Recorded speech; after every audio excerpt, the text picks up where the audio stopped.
and get this show started. Okay, well, thank you all for joining us again for another Navigating the Coronavirus Economy series. My name's Tom DuFore, CEO with Big Sky Franchise Team, and today's session we are going to be discussing what's happening in franchise sales and franchise marketing and just broader economic conditions and how it may or may not be impacting franchise sales, franchise lead generation, franchise marketing. We'll use some sources that we've talked through. If you've attended before and some of these other sessions, we'll talk through some of the other data points. The exciting thing with these data points, almost all of them are updating on a monthly basis. So we have some new trends, new data, new talking points to be sharing and discussing. So we will go ahead and jump into that. If you have questions, comments, thoughts as we're going through, please do not hesitate to raise your hand, unmute yourself, ask a question.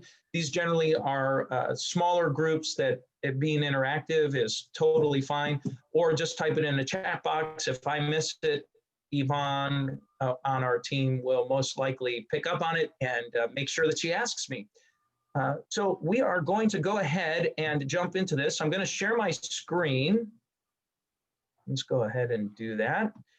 And I like to start with kind of looking at the economy from a high level perspective here. So I like to take a look initially at what's going on with manufacturing. And I really like this Purchasing Managers Index. And this is a really neat indicator of what is or isn't happening. So these are purchasing managers in the manufacturing industry. And as you can see, these trends continue to go up. So this month, and by the way, this is for the month of October. So this data just came out, fresh off the press, or as some might say. And as we look at this, it shows that in October, manufacturing PMI registered 59.3%, 3.9 percentage points higher than September. So September was at 55.4. The month-over-month gain of 3.9 percentage points is the second biggest positive change in the manufacturing PMI since May of 2009. Since May of 2009, when it increased by 4.2 percentage points. So that was right as we were most likely starting to see some rumblings of coming out of that, what's been now coined the Great Recession in 08-09. But this is a big deal. This is a big deal to see this large of a jump here to 59.3%. And to me, that's another great indicator of what we see coming ahead for 2021 and into 2022. So as you're talking to prospective prospects, candidates for your franchises that you're talking about, seeing manufacturing growing robustly is a good thing for the American economy at large, which is a good thing for the world economy. So, and we can scan down here and take a look at, here are new orders. New orders popped back up here, 67.9%. Production is up, employment is up, supplier deliveries looking good. I mean, everything is looking solid when we take a look at this report here. So now this is by the same organization, except now we're taking a look, I'll try to zoom in a little bit here, at the Purchasing Managers Index for service businesses. And for most of the American economy is predominantly service-based in today's world, but you can see how the trend was starting to trend down right here where my cursor is, right about, it looks like maybe August-ish or August or September of 2018. Just kind of slowly started dripping down. We saw a spike right before the pandemic hit, which is interesting. We were trending up. You can see this trend going up, and then it crashed when the pandemic hit, popped back up, and we see, look at pre-pandemic levels. Looks like if you look at these numbers right across, we're definitely above those numbers. So that's a good thing for us to be taking a look at here as well. And as we read the script here or the paragraph that they have, the reading indicates the services sector grew for the 5th consecutive month after 2 months of contraction and 122 months of growth before that, which is incredible to think 122 months of growth prior to the pandemic. So, 10 years and 2 months of growth is pretty incredible. A reading above 50% indicates services sector economy is generally expanding. So anything above 50% means it's growing. So services continues to expand. And there you have a third report, which is related to hospital and healthcare. As you might imagine, that is going up. We saw a huge increase here, and it did kind of come back down to reality. But look at how high this is, even with it trending down the last 4 or 5 months at 63% growth. You can see here it's still higher than pre-pandemic levels. And I don't think if you pay any attention or really have been living under a rock, you would still note that you would probably not be surprised that hospital and medical industry is growing given the current state of the world with the pandemic. And whether or not you're impacted by the pandemic, whether you're sick or not, it is impacting the healthcare space. So that's on the hospital end. Want to take a look at retail foot traffic. So this has been a pretty substantial change since the last time we did this. The last time we did this session about a month ago, retail trends were popping up and to me seemed to be indicating for a big push going into fourth quarter, knowing that retail and fourth quarter tend to go very well together. And so when we take a look at how the retail trends are going, I'm kind of surprised to see that there's been this kind of steady drop here. You see this, the October 21st, October 23rd, it seems like it kind of peaked over the last 6 to 8 weeks here. October 26th, 27th, bounced up a little bit, and it's trending down the last few days. And so just a quick info about this graph. This graph displays the change in retail traffic over time compared to the benchmark period of February 1st to the 23rd, which is right as the pandemic was, right before everything started hitting in different pockets around the country. According to U.S. data, U.S. retail traffic on November 6th was down 46.4% compared to the baseline. Here's the crazy thing. This data was constructed from 280 billion, and I got to look up how to say that word, anonymized mobile GPS observations combined with 3 million retail locations for the entire United States. That's incredible to think, by the way, that they're pinging off all of our cell phones when we're going to the grocery store or buying gas.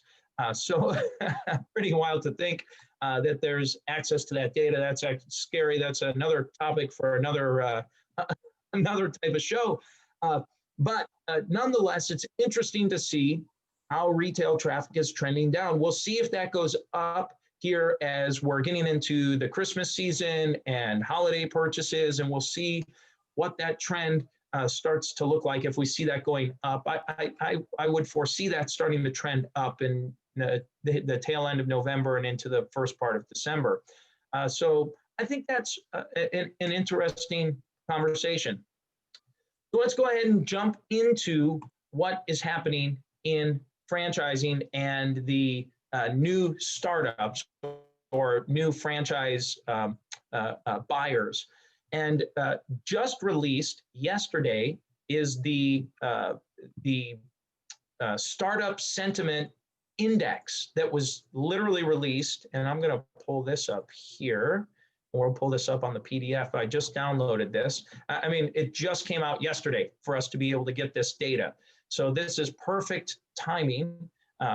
And by the way, we had planned this ahead of time. So thank you, Franchise Insights and the Startup Sentiment Index, for sharing this resource with us just in time for our presentation.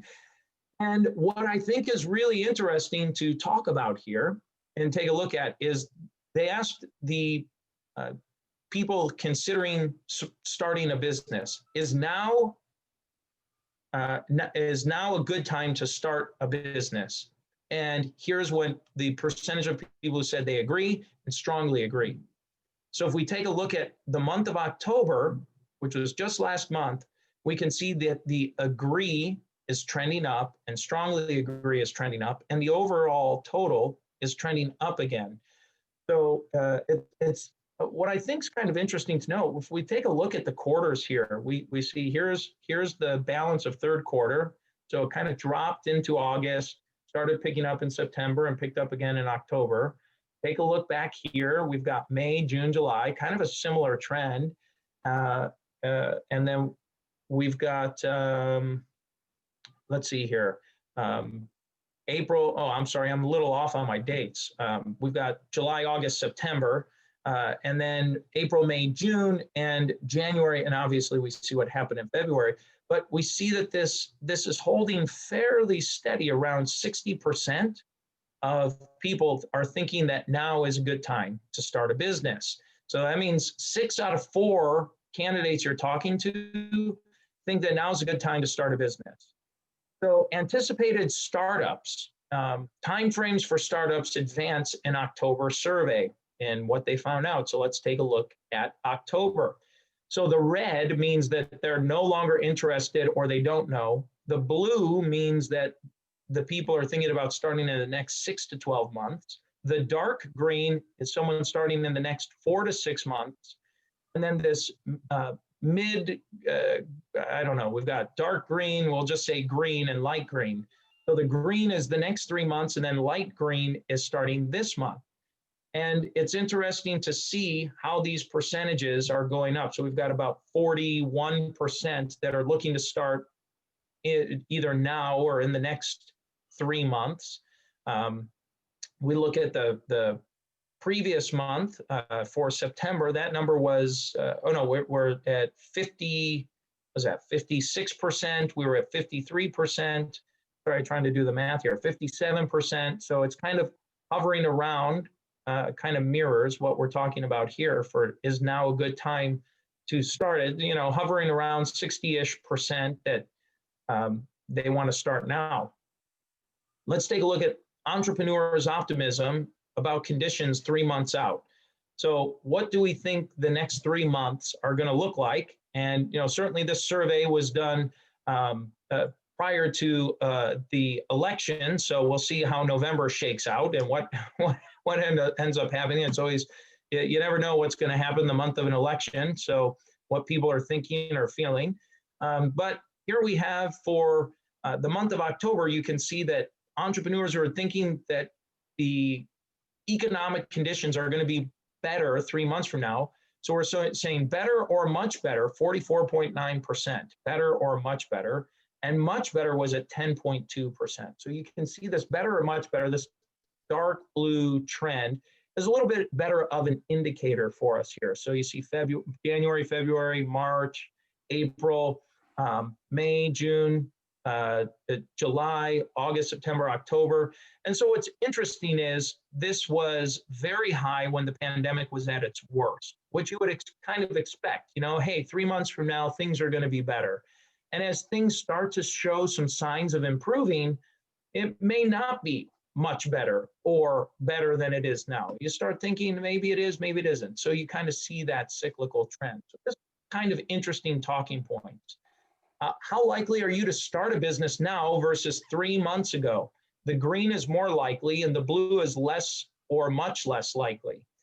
And so you can see from the likelihood of starting a business now versus 3 months ago, you've got a pretty steady line here, but it's up 60 to 63.5% for the month of October. So almost 2 out of 3 people that are thinking about starting a business are saying they are more likely to start that business now versus 3 months ago.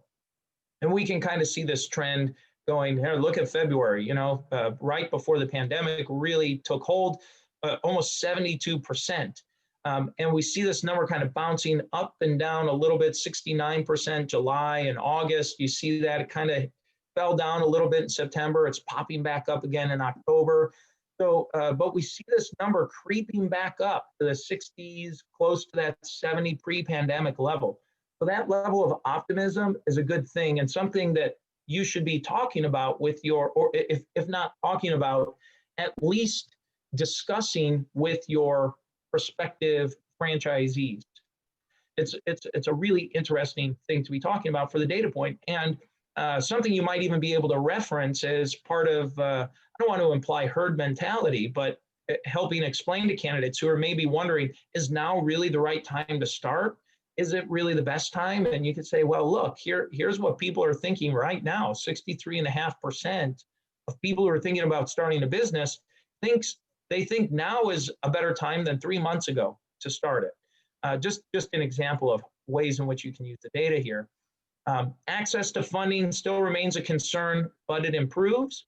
So the buyer outlook on funding improves. So is it easier or much easier to secure? Is it harder or much harder to secure? So blue is harder or much harder to secure. The green is easier or much easier. This is their outlook on funding.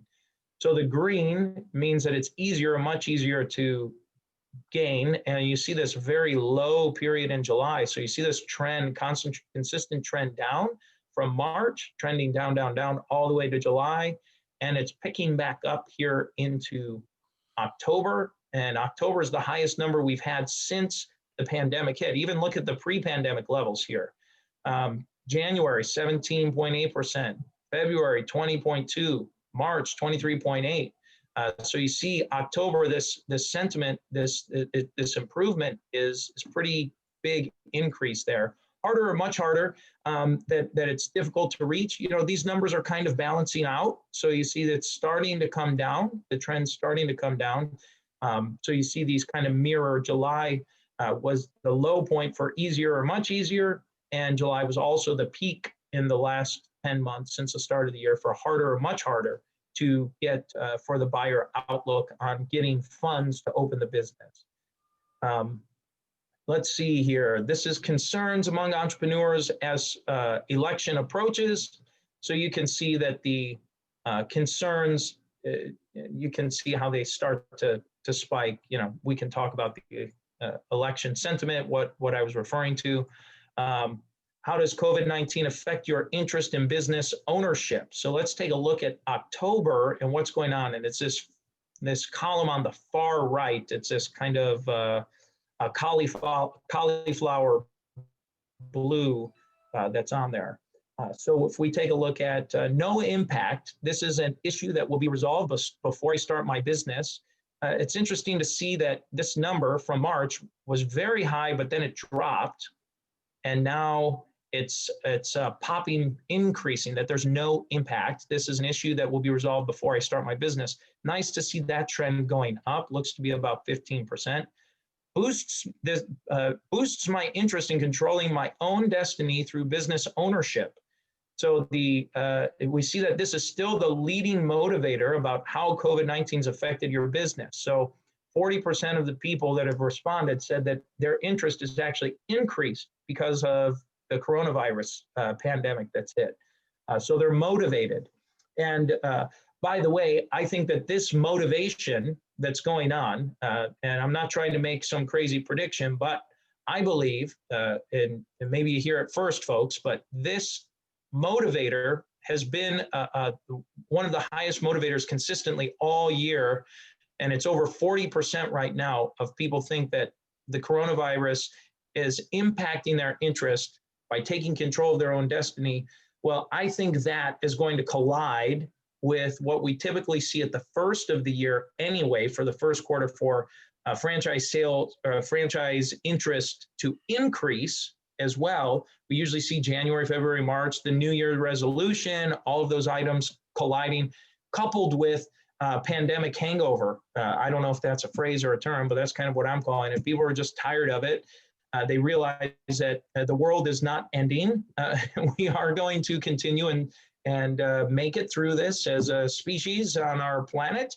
And as that fear of the whole world collapsing and things taking hold and realizing that we are just living in the world, in the situation we're living in, that I think you couple all three of those together, and I think it's setting up 2021 to be what could arguably be one of the best conditions for franchise sales and new business startup that we may have ever seen. I think it's really setting up for really, really great opportunity. So I think there's a lot of motivation there, a lot of opportunity. And in fact, if you haven't listened to our podcast from this week, it's with a guest, Bill Post, who we talk about why 2021 might be the greatest financial year ever for a business, talking about how demand has remained relatively constant in many industries, but the supply, where a lot of businesses have closed, supply is reduced. So similar demand, reduced supply can only mean one thing. The folks with the supply should thrive and have an amazing 2021. And so, anyway, just some additional data points there. Okay, let's take a look at another Franchise Insights report here to jump into this. So this is where, for the third quarter, what was going on for the greatest interest in where was the greatest interest for franchise sales. And so what it showed is that, let me move these bars out of the way. The southern states maintain top rank in Q3 franchise index as Midwestern states lead the growth rate. So it's saying southern states still stayed at the states where there was the most interest, but the Midwestern states, Illinois, Wisconsin, Michigan, led in growth rate. And I think that's interesting, maybe because they were locked down for a while or something. Some pent-up demand is coming back, I could think, that's happening there. But here are the top 25 states for franchise interest as ranked by this index for quarter three. So we have Georgia as number one, my home state, Nevada number two, Florida number three, Louisiana number four, Maryland number five, South Carolina number six, Texas number seven, number eight, New Jersey, number nine, Mississippi, number 10, Alabama, followed by North Carolina, Virginia, Arizona, Tennessee, California, New York. You can see where these top states happen to be and where the highest interest happens to be. So if you're thinking about growing your franchise or expanding, you could view this chart in a couple of different ways. One, you could say, hey, let's go where the fish are, and the fish are biting in Georgia, Nevada, Florida, Louisiana, Maryland, South Carolina, Texas, and so on. So those may very well be states you should be targeting or pursuing or showing an interest in.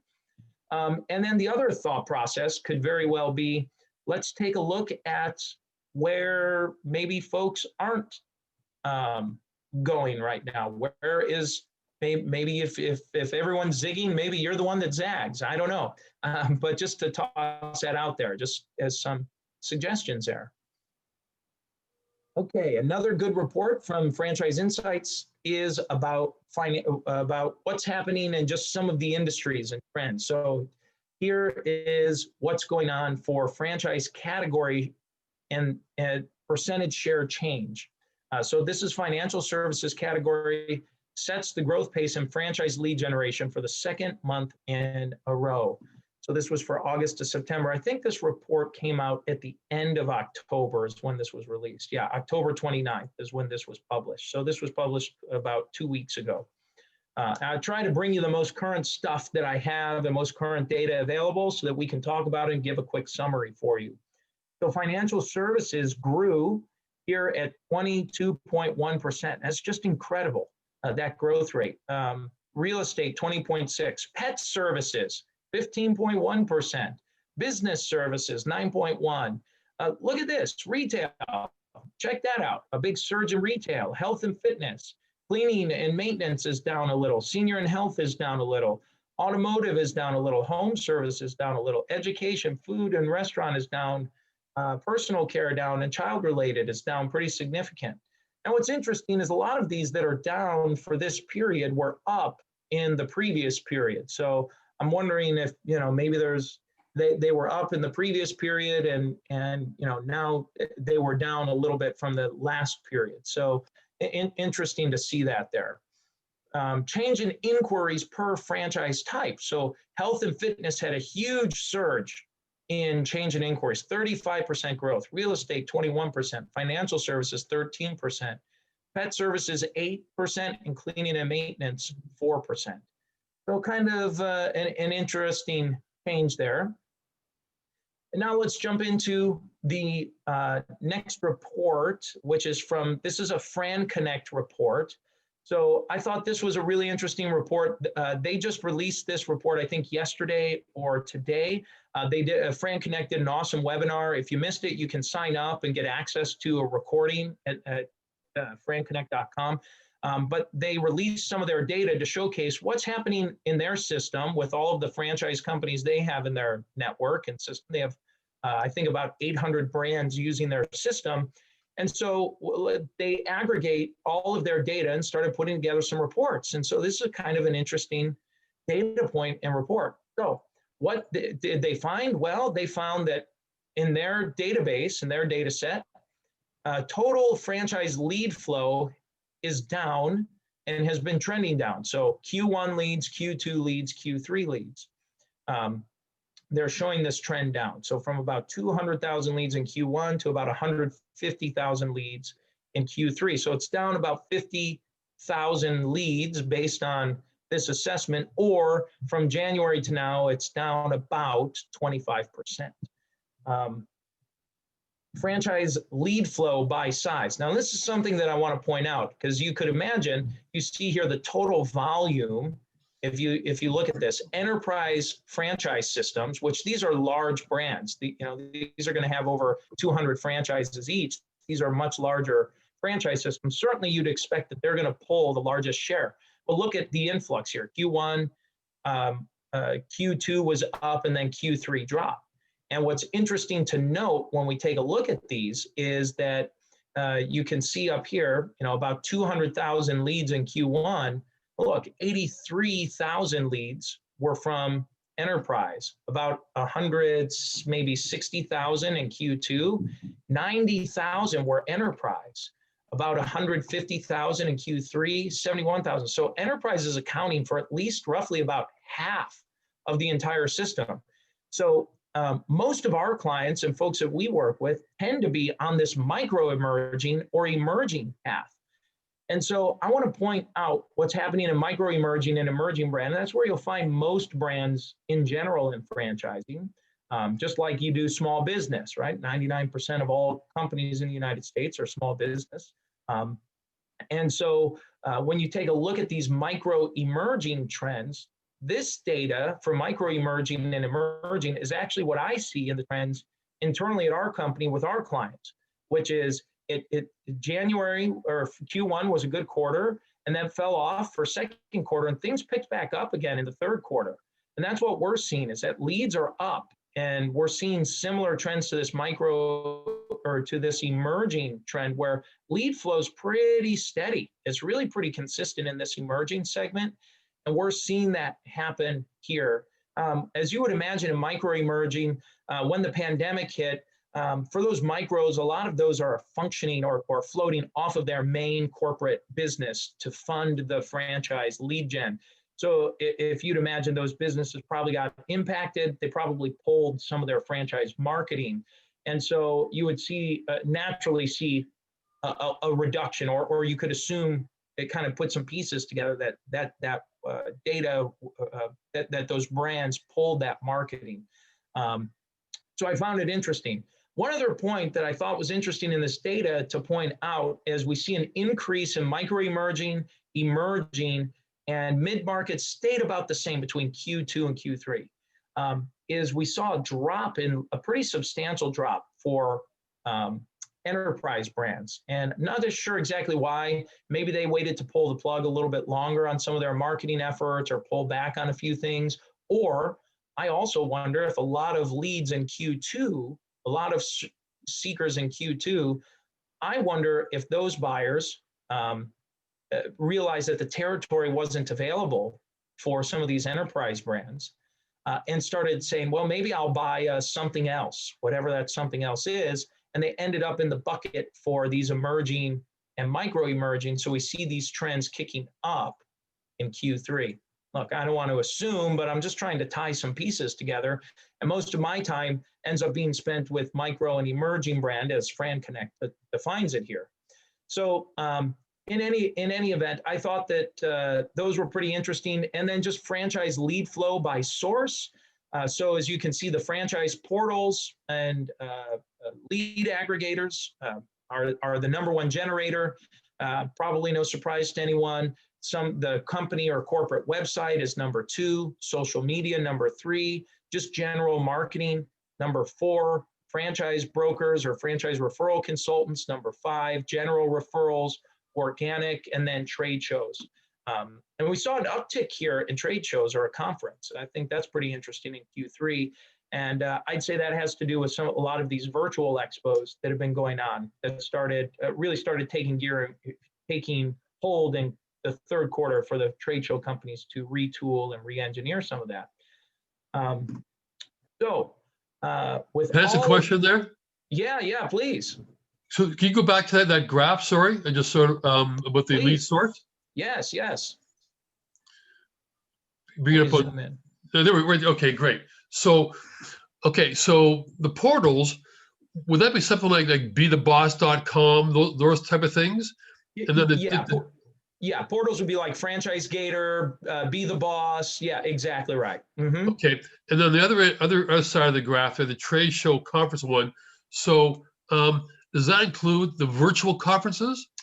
I believe that it does. I don't have access to the data, but my assumption is that it does include the virtual expos. That's the only way I could imagine that there's been that much of an increase in percentage or number of leads coming through. That's the only explanation that would seem to make sense, because all the MFV Expo, which is the largest franchise expo provider in terms of total volume of attendees, I know they did a big virtual expo, 1 or 2, and I think National Event did a few expos, but I think there's one in Atlanta coming up here that's actually going to be an in-person expo. But I don't think there have been really many in-person expos happening. Not in my country. No, same. Yeah, same here. So I'm pretty sure that that's from the virtual expos that have been going on. So I guess the social media one, the third from the left there, mm-hmm. I guess we can't define or segregate there the social media directly from the franchisor themselves, or is that all social media, say, done by the franchisor as well as consultants? Well, the franchise consultants and anything that they're doing would end up getting lumped in this franchise referral consultant database here, most likely. We're pretty low in the ladder here. Can you say that again, Andrew? We're pretty low in the ladder there. Like if our activity is quite low compared to portals, websites, social media, the marketing than us. We're not exactly like the cream of the crop for leads for franchisors by looks at that graph. Yeah, and you were hard to hear there for a second, but what I think you were saying is total number of leads by the franchise broker community and franchise referral consultants in terms of volume is a lot less. Is that right? 100%. Yeah, and I would expect that. I mean, I would expect the total number of leads from franchise brokers to be less, just because you're vetting and screening before you're turning a lead in. So you think, for example, for the franchisors that are reporting on this, let's take, for example, the portal leads or the website, they're getting a lot of volume, but their team or internal team or a franchise salesperson has to screen and vet and qualify and whittle that number down. Whereas the franchise a franchise referral consultant, you're going to screen and do all that vetting before you turn in a lead to the franchise. Yeah. Cool. Thanks, Tom. Yeah. Well, great. Well, that's what I have here for our presentation today. Are there any questions, additional questions, comments, thoughts, ideas, suggestions here for us? I was surprised to see on the graph. I forget what you call the graph, but you show the sort of the growth areas. There was like pets, auto, business services. On the left-hand side, you had like you had there sort of, I think it was senior care as being sort of a negative growth area. That really surprised me based on, in the last few weeks in particular, the media coverage that so many deaths, over 70% of deaths, at least near where I live, are attributed directly to long-term care homes. So I would have thought the home care one would have been a growth area. There, that's the graph right there, right? So senior and healthcare is a negative growth mode. And I'm surprised by that. So like, how old's the graph? Is it the graph? It's like to September. Oh, okay. Okay. That's what explains that then, I guess. I can't hear you, Tom.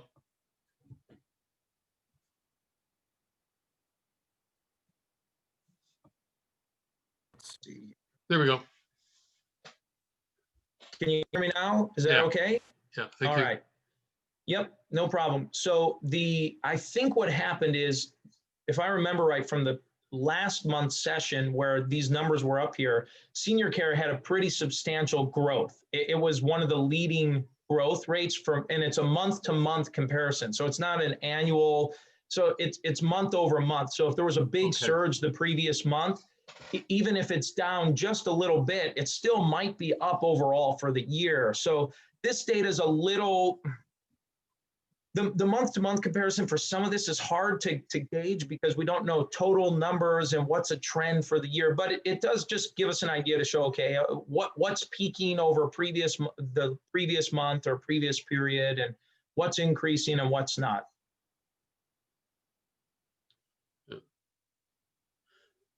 The child one surprises me too. When you have, the latest surge in COVID infections and deaths can be argued to some extent to correlate to the return to school. I know in some of the southern states, you've had a massive spike that directly correlates to the schools getting back on stream. So I'm surprised to see that thing. But again, it's month over month, I understand that. But I'm just surprised to see that such a negative growth thing. That kind of, because like people here at least can do their education at home online if they choose to. They have that option, and a lot of places, states too. I've read, so that kind of surprises me. But yeah, well, and to be fair, senior and healthcare is down 1%, so basically about even from the previous period.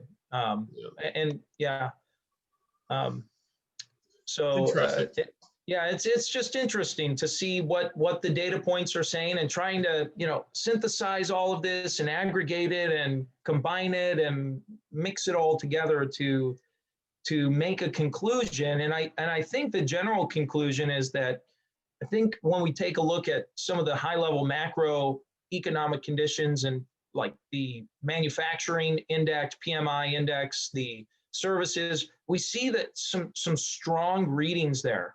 And so that to me is a really good sign for just having a solid foundation that that the economy is going to be building on over the next 12 months, the next 18 months, the next 2 years.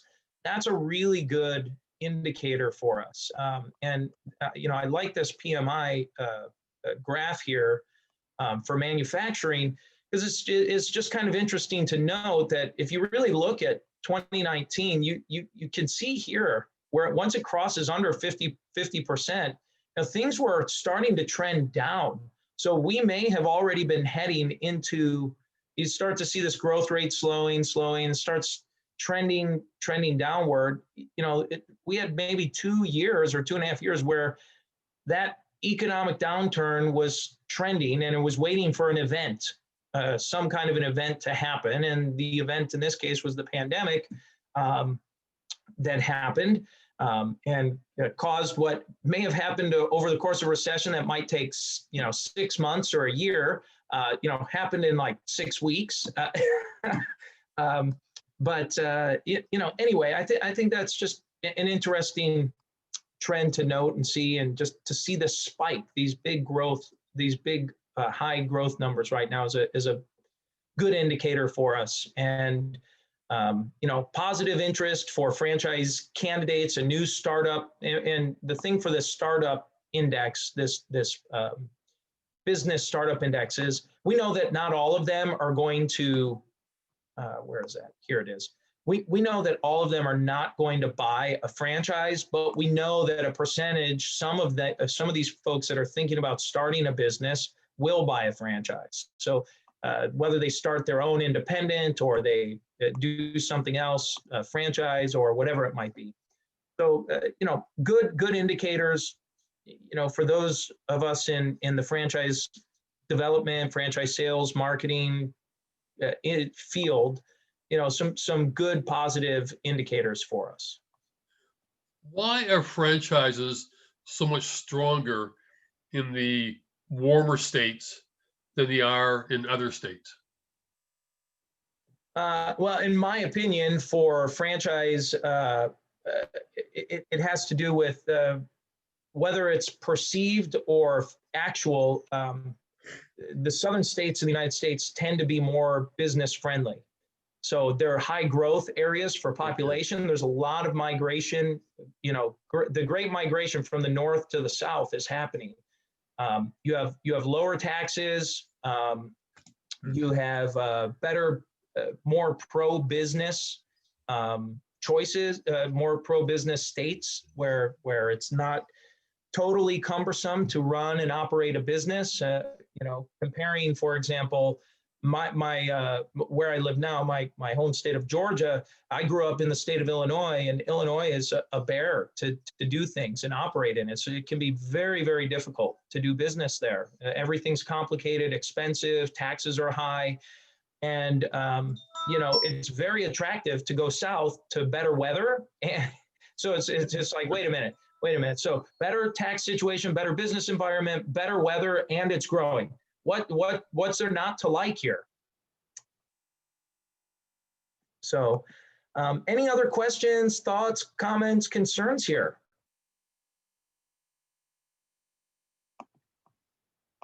All right. Well, thank you all for tuning in again. We will repost this for if you missed it or want to watch it or forward it off to someone who you think might benefit from it. If you haven't, this is a plug for our podcast, Multiply Your Success. If you haven't subscribed, please subscribe to that. And this week's episode is fantastic. We interview Bill Post, who was the first employee of Levy Restaurants, and he helped develop over 200 restaurant brands in about 30 years of working with them. Really, really cool. Helped them go from first employee to an international restaurant group. Really cool story. So thank you again for tuning in, and we'll be back next week with a great episode for our next webinar series. Thanks so much.